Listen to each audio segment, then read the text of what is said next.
అనుముల రేవంత్ రెడ్డి అను నేను అంటూ లక్షలాది మంది ప్రజల సమక్షంలో ప్రమాణ స్వీకారం చేసేందుకు సర్వం సిద్ధమైంది. ఆయన ఢిల్లీ పర్యటన కూడా బిజీగా సాగింది. అటు టూర్ సక్సెస్ అవ్వటం, ఇటు ఎల్బీ స్టేడియంలో ఏర్పాట్లు చకచకా జరుగుతుండటంతో తెలంగాణలో కొత్త జోష్ ఏర్పడింది.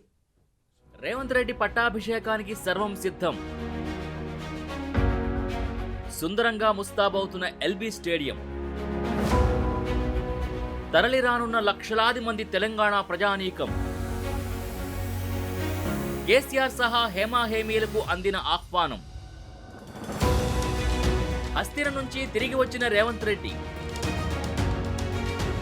తెలంగాణ ప్రజానీకం, కాంగ్రెస్ శ్రేణులు ఎప్పుడెప్పుడా ఎదురుచూస్తున్న తరుణం మరికొన్ని గంటల్లో రానుంది. లక్షలాది మంది సమక్షంలో కోట్లాది మంది టీవీల ముందు చూస్తుండగా తెలంగాణ ముఖ్యమంత్రిగా రేవంత్ రెడ్డి ప్రమాణ స్వీకారం చేయనున్నారు. ఇప్పటికే ఈ కార్యక్రమానికి సంబంధించి ఏర్పాట్లు చురుగ్గా కొనసాగుతున్నాయి. ఎల్బీ స్టేడియంలో చీఫ్ సెక్రటరీ, ఇతర ఉన్నతాధికారులు పరిస్థితుల్ని సమీక్షించారు. ప్రమాణ స్వీకారానికి పెద్ద సంఖ్యలో వీవీఐపీలు హాజరు కానున్నారు. సోనియా, రాహుల్, ప్రియాంక, మల్లికార్జున ఖర్గేతో పాటు ఎన్డీఏ కూటమిలోని పార్టీల నేతలు ఈ ప్రమాణ స్వీకారానికి హాజరయ్యే అవకాశాలుండటంతో భారీ భద్రతను ఏర్పాటు చేస్తున్నారు. మధ్యాహ్నం 1:04 రేవంత్ రెడ్డి ముఖ్యమంత్రిగా ప్రమాణ స్వీకారం చేయనున్నారు. రేపు ప్రమాణ స్వీకారం సమయం 1:04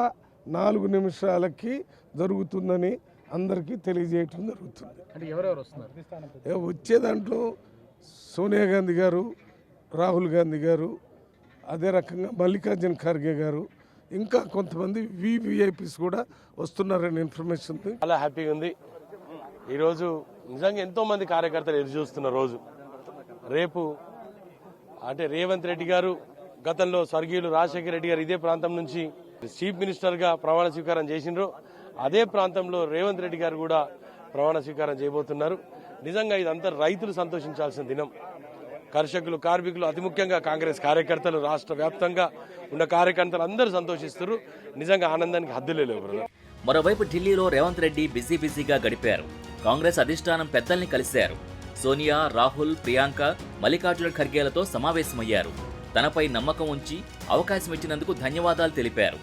ఎల్బీ స్టేడియంలో జరిగే ప్రమాణ స్వీకారానికి రావాల్సిందిగా ఆహ్వానం పలికారు. పార్లమెంటుకు కూడా వెళ్లిన రేవంత్ రెడ్డి పలువురు ప్రముఖుల్ని కలిశారు.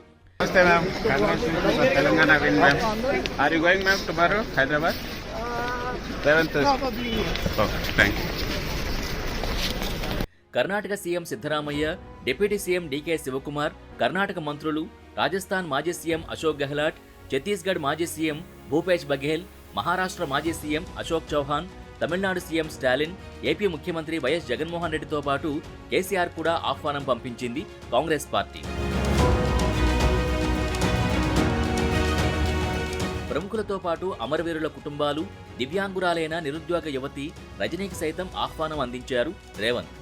తెలంగాణలో కాంగ్రెస్ ప్రభుత్వం వస్తే రజనీకే తొలి ఉద్యోగం ఇస్తానని రేవంత్ ప్రకటించారు.